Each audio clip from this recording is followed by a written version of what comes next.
नागराज और कालदूत। आज की कहानी का नाम है दोस्तों, इच्छाधारी सांपों का द्वीप। नागमणि द्वीप। मणिराज की मृत्यु के पश्चात द्वीप का सम्राट बना नागराज, लेकिन विश्व से अपराध का सफाया कर देने का संकल्प लिए नागराज अधिक दिन वहां नहीं रुका। प्रोफेसर नागमणि द्वारा तैयार किए गए नए नकली नागराज की खोज में चल पड़ा। वह उसके बाद नागमणि द्वीप की बागडोर राजकुमारी बिसर्पी के हाथ में थी। नागराज द्वीप तक कैसे पहुंचा, यह सब जानने के लिए मेरे YouTube चैनल में आप नागराज की पिछली कहानी प्रोफेसर पिलंकारी मणि और शंकर शहंशाह आप देख सकते हैं। लेकिन उस दिन द्वीप पर एक हंगामा सा मच गया। राजकुमारी जी, नाग सैनिक बोला, द्वीप पर फिर बाजों ने आक्रमण कर दिया है। राजकुमारी जी, वे कई नागों को उठाकर ले गए हैं। क्या? राजकुमारी बिसर्पी सिंहासन से उछल पड़ी। उसने झपटकर अपने शस्त्र को उठा लिया। जल्दी चलो पुजारी बाबा, हमें कुछ करना होगा। उधर बस्ती में भयानक बाजों ने नागों के बीच आतंक फैलाया हुआ था। तभी राजकुमारी बिसर्पी क्रोध में उफनती हुई वहां पहुंची। अपनी प्रजा और सैनिकों को बाजों द्वारा होती दुर्दशा देखकर उसने अपना धनुष बाजों पर तान दिया। मैं इन्हें जिंदा नहीं जाने दूंगी पुजारी बाबा। और अगले क्षण उसने बाजों पर बाणों की वर्षा कर दी। उस भयानक हमले से घबराकर बाजों का झुंड आकाश की ऊंचाइयों में खो गया। आज भी बाज हमारे कई नागों को दबोच ले जाने में सफल हो गए हैं। द्वीपवासियों ने राजकुमारी को घेर लिया। राजकुमारी जी, हमें इस मुसीबत को हल तो ढूंढना ही होगा, वरना एक दिन यह द्वीप वीरान हो जाएगा। इस मुसीबत को केवल एक ही व्यक्ति समाप्त कर सकता है, और वह है नागराज, नाग सम्राट नागराज। जैसे भगवान ने उनकी पुकार सुन ली, आसमान हेलीकॉप्टर की आवाज़ से गड़गड़ा उठा और नाग मानवों में एकाएक हर्ष की लहर दौड़ पड़ी। चीख उठे, नागराज, लो नागराज आ गया। नागराज हेलीकॉप्टर मैदान में उतारकर द्वीपवासियों के पास पहुंचा। राजकुमारी बिसर्पी, पुजारी बाबा, यह सब क्या हो रहा है? द्वीप पर बाजों का आक्रमण हुआ था नागराज, वे हमारे कई साथियों को उठाकर ले गए। नागराज क्रोधित हो उठा। ओह, इन शैतानों को समाप्त करने का कोई उपाय शीघ्र ही सोचना पड़ेगा। तभी हेलीकॉप्टर पर चढ़ा शूलकंठ चीखा। क्या हुआ शूलकंठ? राजकुमारी, पुजारी बाबा, ओह, इसे क्या हुआ? देखिए, यहाँ एक अन्य मानव भी है। यह सुनते प्रहरी नाग क्रोध से फुफकारते हुए हेलीकॉप्टर की ओर लपके। ओह नहीं, ठहरो। नागराज विद्युत की तेजी से हवा में लहराया। ठहरो, रुक जाओ। क्रोधित नाग प्रहरियों ने वहीं रोककर नागराज हेलीकॉप्टर में घुस गया। अगले ही क्षण नागराज के साथ नागदंत को हेलीकॉप्टर से बाहर आते देख सभी नाग चौंक उठे। नागराज, कौन है यह मानव? नागदंत, जिसने नागराज बनकर पूरे विश्व के सामने मुझे आतंकवादी बना दिया था। और नागराज ने नागदंत के बारे में सभी बातें बिसर्पी और नाग बाबा को बता दी। ओह, लेकिन तुमने इसे यहाँ क्यों ले आए नागराज? द्वीप के नियम व कानून के अनुसार यह बाहर का कोई व्यक्ति मानव आकर जीवित नहीं रह सकता। मैं जानता हूँ बिसर्पी, लेकिन नागदंत केवल मानव नहीं है, मेरी जितनी शक्तियों का स्वामी है यह। बिसर्पी, पुजारी बाबा एवं समस्त नागमानवों द्वीपों के अलावा अगर यह शैतान कहीं और हुआ तो पूरे विश्व की गर्दन पर तलवार बनकर लटकता रहेगा। क्या आप मानव जाति का विनाश चाहते हैं? कदापि नहीं नागराज, हम इसे द्वीप पर ही कैद में रखेंगे।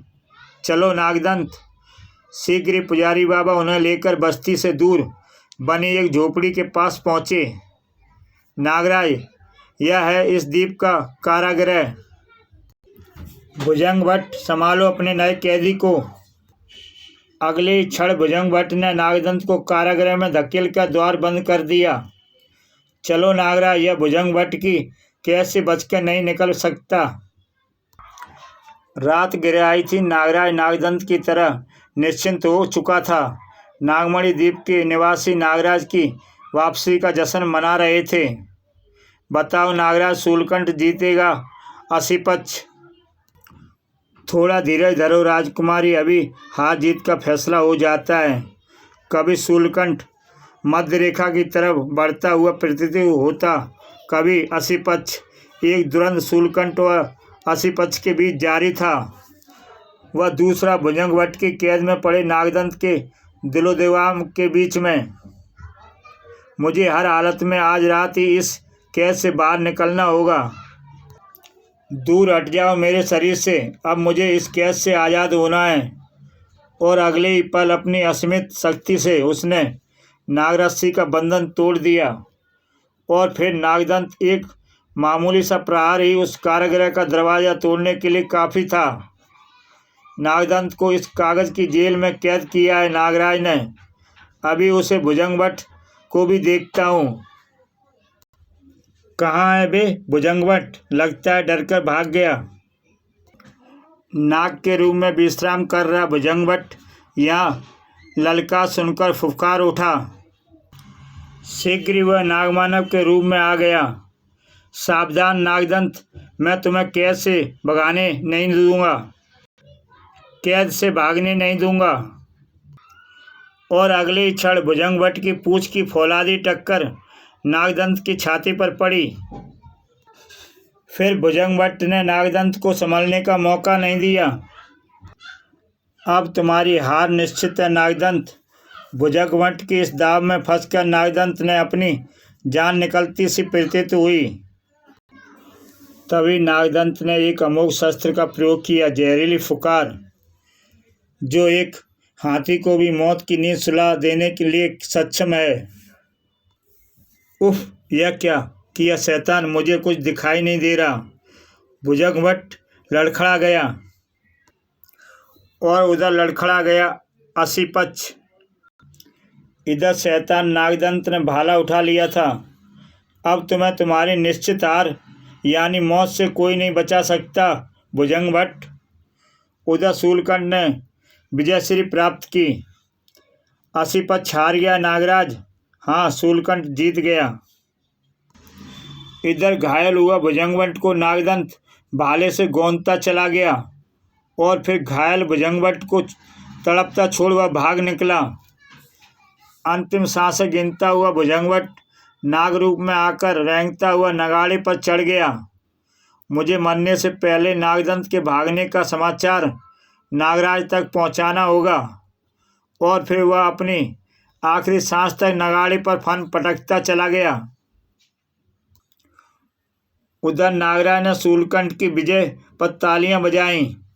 बहुत अच्छे शूलकंठ, तुम निश्चित ही सर्वशक्तिमान हो।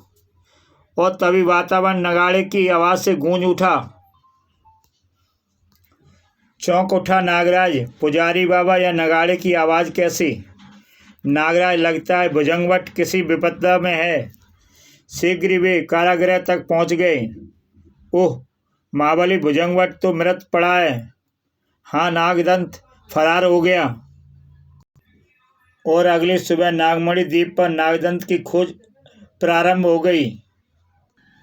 स्वयं नागराज भी तेजी से नागदंत को खोजता बढ़ रहा था। नागदंत को जल्दी खोजना आवश्यक है। अरे, यह गुफा कैसी? इसमें से यह धुआं कैसा? मुझे इसमें प्रवेश करना चाहिए, किंतु यह भारी चट्टान। नागराज ने अपनी अतिशक्ति का प्रयोग किया। जरूर उस नागदंत ने इस चट्टान से इस गुफा का मुंह बंद किया होगा। शीघ्र ही उसने चट्टान को हटा फेंका। वह जरूर ही अंदर छुपा होगा। आगे तो अंधेरा बढ़ता जा रहा है। ओह, उस मोड़ से रोशनी आ रही है। ओह, यह तो किसी भयंकर जीव की सांस लेने की स्वर लगता है। वह भयानक दृश्य देखते ही विस्मय से आंखें फैल गईं नागराज की। ओह, यह कौन है? भयानक सर फुकार उठा। कालदूत की गुफा में घुसकर उसकी तपस्या भंग करने की चेष्टा कैसे की दुष्ट मानव। मानव इस द्वीप पर कदम नहीं रख सकता और तू मेरी गुफा तक घुस आया, किंतु अब तुझे मरना होगा। लेकिन बाबा, कालदूत के तीनों मुखों से जहरीली फुकारें निकली, लेकिन नागराज अपनी जगह से छोड़ चुका था। चट्टान के स्थान पर एक बड़ा गड्ढा नजर आने लगा। अगर ये फुकार मुझसे टकरा जाती तो मैं इस पत्थर की तरह गल जाता। फिर तो कालदूत ने फुकारों की वर्षा कर दी, जिसके फलस्वरूप गुफा की छत से भारी भारी चट्टानें टूटकर नीचे गिरने लगीं और नागराज उन चट्टानों के बीच फंस गया।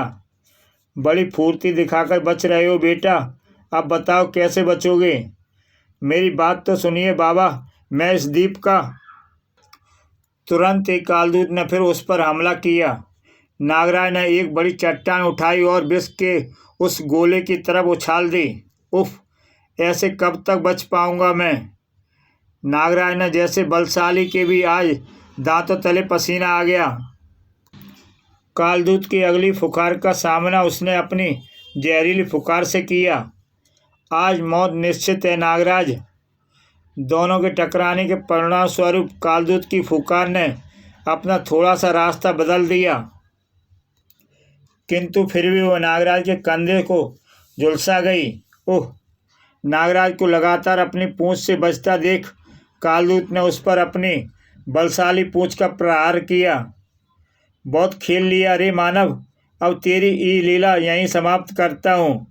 इस पूंछ के वार से अब तू नहीं बच सकता। कालदूत के तीनों हथियार उसकी पूंछ के नीचे दबे नागराज की तरफ बढ़ने लगे थे कि तभी, ठहरिए महात्मा कालदूत, कृपा कर रुक जाइए। कौन है? नागकुमारी विसर्पी।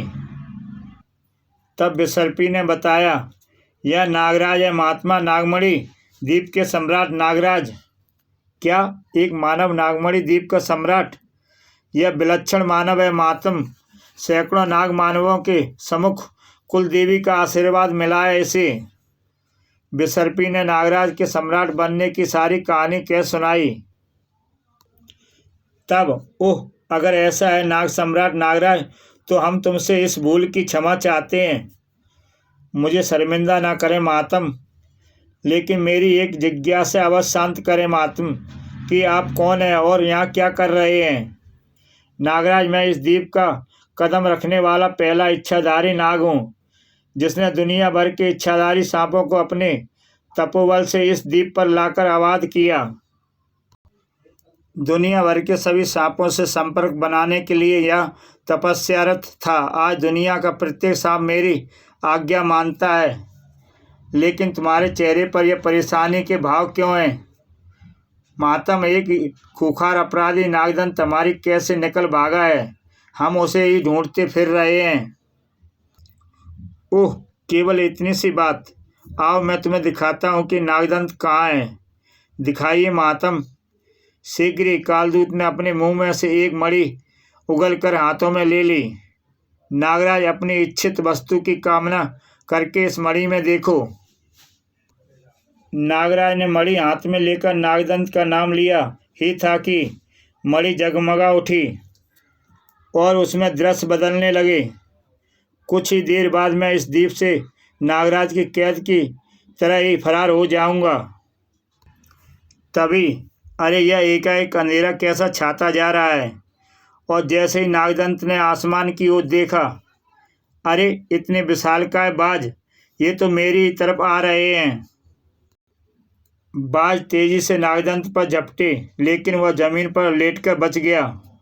शीघ्र ही खड़े होकर उसने पेड़ की मोटी सी टहनी उठा ली और नागदंत बहुत बहादुरी से उनका सामना कर रहा था, किंतु तभी एक बाज पीछे से नागदंत पर झपटा और ओह मातम, नागदंत को तो बाज उठाकर ले गए। और फिर नागराज कालदूत से विदा लेकर गुफा से बाहर आ गया। चलो विसर्पी, हमें नागदंत को बाजों से बचाना है। महात्मा कालदूत से हम बाद में मिलेंगे। और फिर मानवता का रक्षक चल पड़ा बाजों की खोज में। अब दोनों समस्याओं का हल एक ही जगह मिलेगा और जल्दी दोनों खुले मैदान में आ गए। अब हमें बाजों के हमले की प्रतीक्षा करनी होगी। कुछ ही देर बाद लो नागराज, जिनका हमें इंतजार था, वे आ गए। सांपों के दुश्मन, हाँ बिसर्पी, तैयार हो जाओ। जब हमें उनके सारे नागदंत तक पहुंचना है। शीघ्र ही दो बाज उनकी तरफ झपटे और एक बिसर्पी को पंजों में जकड़कर उड़ चला, जबकि दूसरा बाज को नागराज ने पकड़कर जमीन पर लिटा दिया। और अगले ही पल नागराज की सर्पीली आंखें बाज की आंखों में भेदने लगीं। अब तुम मेरे बस में हो, तुम वही करोगे जो मेरी मानसिक तरंगें तुम्हें निर्देश देंगी। नागराज का सम्मोहन चला और बाज नागराज का गुलाम हो गया। तभी नागराज बाज की आंखों में मानवीय आंखें देखकर चौंक पड़ा। अरे, यह तो पहले से ही किसी और के सम्मोहन में बंधा है। मुझे देखना होगा वह कौन है। नागराज ने पुनः एक बार होकर उसकी आंखों में झांका। अगले ही पल बाज की आंखों में एक आकृति उभरी और कुछ ही देर बाद नागराज बाज के पंजों में जकड़ा आकाश की ऊंचाइयों में उड़ा जा रहा था। मुझे अपने आका के पास ले चलो। जल्दी नागराज को वह बाज नजर आने लगा जो बिसर्पी को ले जा रहा था। अरे, वह तो उस द्वीप की तरफ उड़ रहा है। उधर वह बाज बिसर्पी को लेकर टापू की धरती की तरफ बढ़ने लगा।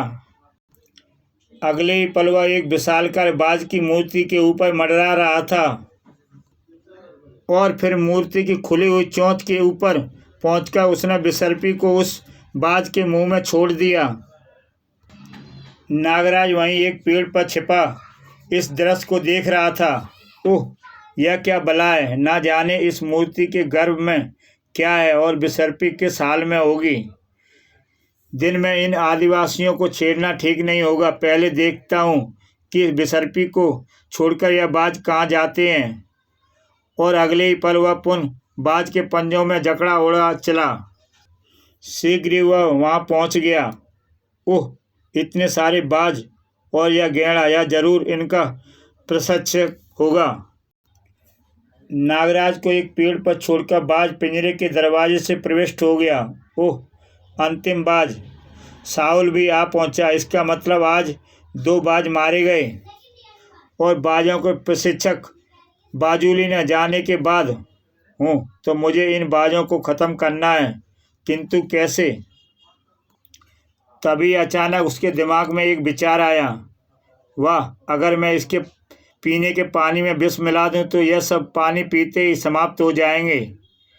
नागराज पिंजरे के दरवाजे को खोलकर अंदर घुस गया। ये तो अमानवीय कार्य है, किंतु इतनी बड़ी नाग जाति की रक्षा के लिए मुझे इन बाजों की बलि लेनी ही पड़ेगी।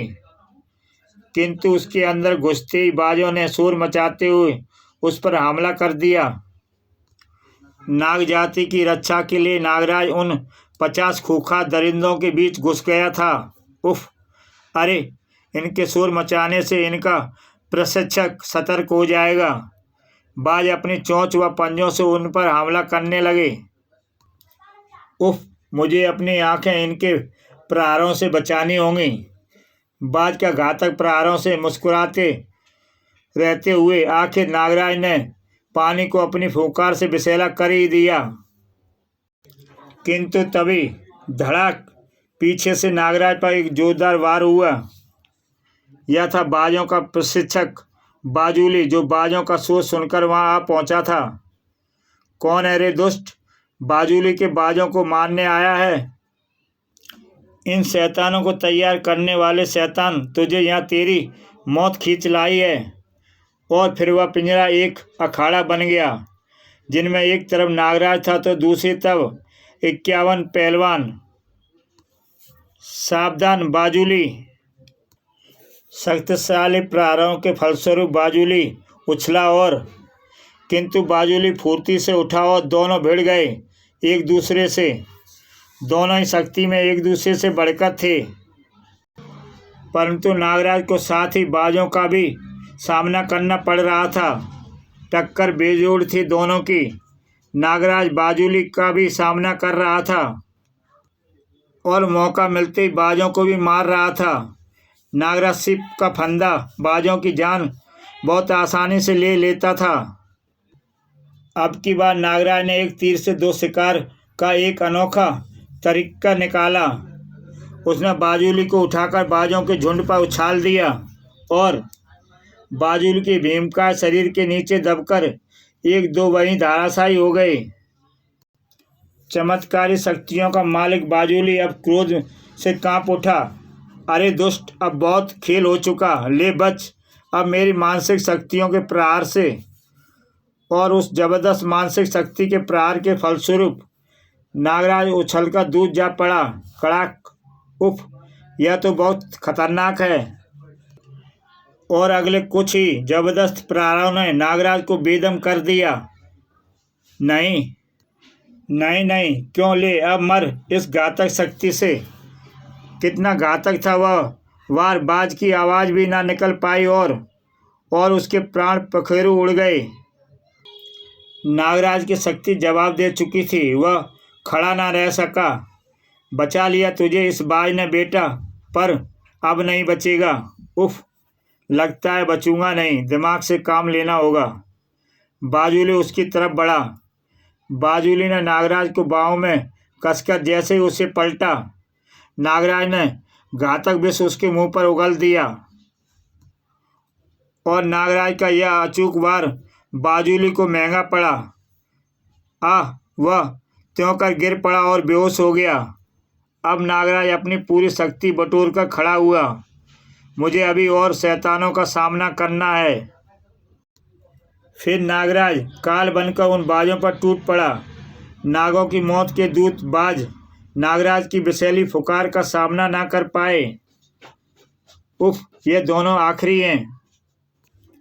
नहीं नहीं, ये तूने क्या किया। मेरे बरसों की मेहनत से सिखाए और पाले हुए मेरे सभी बाजों को मार दिया तूने। किंतु अब नागराज ने बाजुली को संभलने का मौका नहीं दिया। वह उछलकर बाजुली के सीने पर सवार हो गया और जब उसके प्राण नहीं निकल गए उसने अपने पैर नहीं हटाए। मरते वक्त यह जान ले दुष्ट कि मैं नागराज हूँ और तूने अपनी मेहनत गलत काम में लगाई, इसलिए तेरी जिंदगी के साथ वह भी व्यर्थ गई।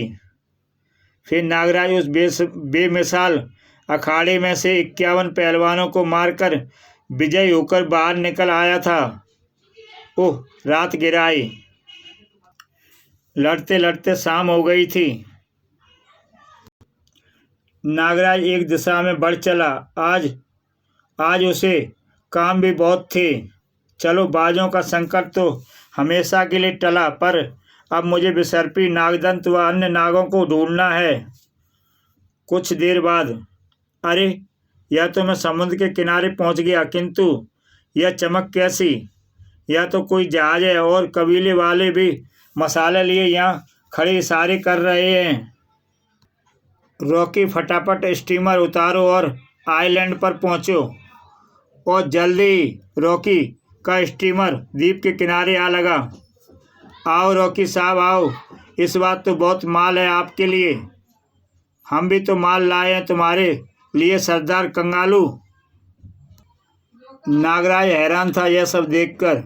यह तो स्मगलर लगते हैं, पर इनका यह क्या काम। पीछा करके देखता हूँ। एक सुनसान स्थान पर वे सब ठिठक गए। रॉकी साहब, अब इस काम में बहुत मुसीबतें आ गई हैं। आपको हमारा मेहनताना बढ़ाना होगा।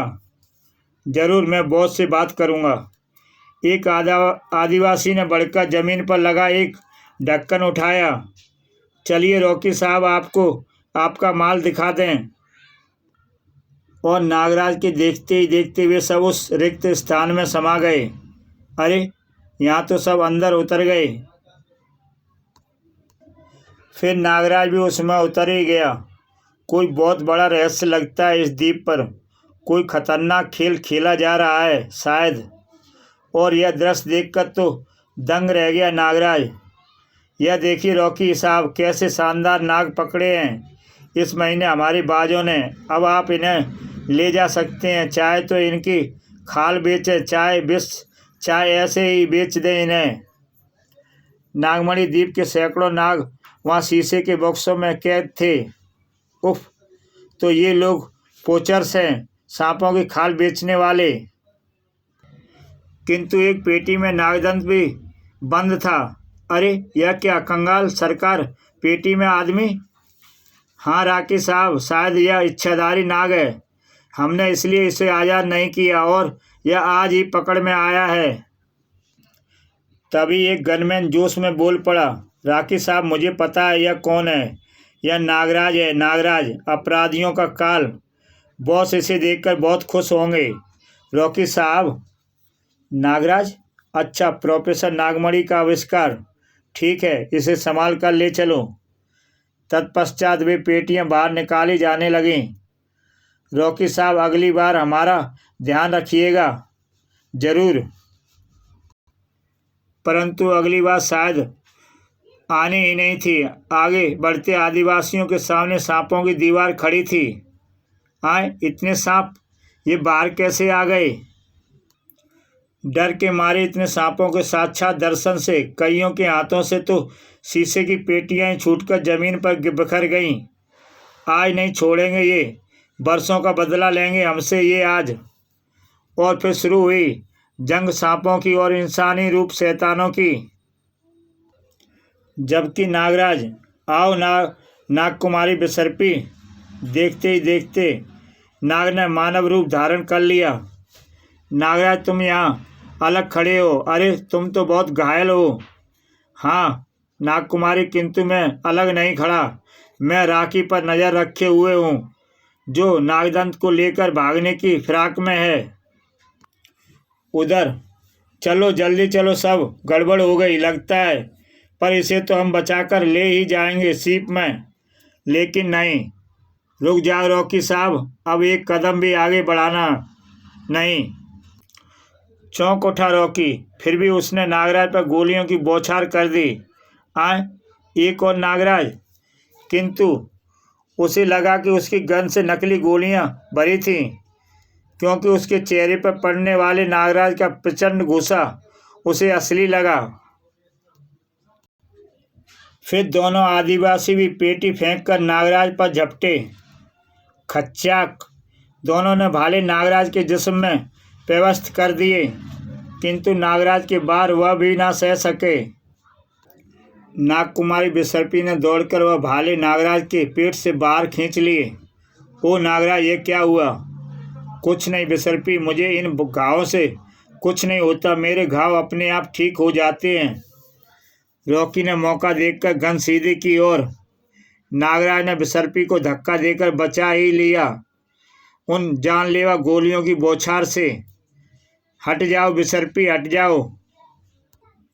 पलक झपकते ही नागराज पलटा और नागराज के शरीर में वास करने वाले नागदंत व नागनाथ ने अगले ही पल रॉकी के प्राण ले लिए।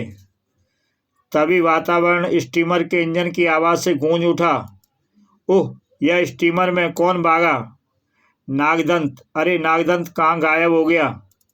लगता है वह भाग गया। नागराज और उनके देखते ही देखते स्टीमर दूर होता चला गया। आओ बिसर्पी, पहले हम इस द्वीप के सरदार से मिल लें।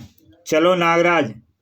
नाग सम्राट नागराज व नागकुमारी बिसर्पी सरदार कंगालू की बस्ती में पहुंचे, जहां नाग मानवों ने कंगालू को कैदी बना लिया था। आओ नाग सम्राट नागराज, राज सिंहासन ग्रहण करो। नागराज सिंहासन पर बैठ गया। सरदार कंगालू, हमारी तुमसे कोई दुश्मनी नहीं है। हमने अपने दुश्मन बाजों को, उनके प्रशिक्षक बाजुली को भी समाप्त कर दिया। अब हम अपने द्वीप पर चले जाएंगे, किंतु तुम्हें हमको वचन देना होगा कि आगे से ऐसा कोई घृणित कार्य तुम दोबारा नहीं करोगे। हम तुम्हें वचन देते हैं नागराज। तब कंगालू ने नागराज को अपने इस मंगलों से गठबंधन की पूरी दास्तान कह सुनाई। सरदार कंगालू, हम तुम्हें दाल, मसाले और भी बहुत सी चीज़ें देंगे।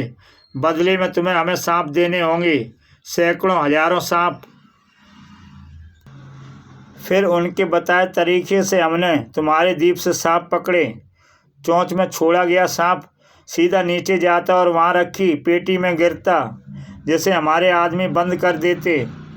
सरदार कंगालू, क्या तुम्हें पता है यह शैतान कहाँ से आते थे और किसके लिए काम करते थे? नहीं नागराज, ज़्यादा तो मुझे नहीं पता, लेकिन एक बार मैंने रॉकी के से सुना था कि इनका बॉस कुवैत का एक शेख यूसुफ बिन अली खान है। पूरे विश्व में उनका जानवरों का व्यापार चलता है। ओह। फिर वह रात वहाँ गुजारकर नागराज, राजकुमारी व अन्य नागमानव अगले दिन अपने द्वीप पर लौट चले। नागराज, आज तुमने संपूर्ण नागमणि द्वीप वासियों को अपना ऋणी बना लिया है। लेकिन नागराज के मस्तिष्क में केवल 2 नाम हथौड़े की तरह बज रहे थे, यूसुफ बिन अली खान, नागदंत। यूसुफ बिन अली खान के बारे में जानने के लिए मेरे YouTube चैनल कॉमिक्स तक में जाकर नागराज की कहानी लाल मौत आप देख सकते हैं।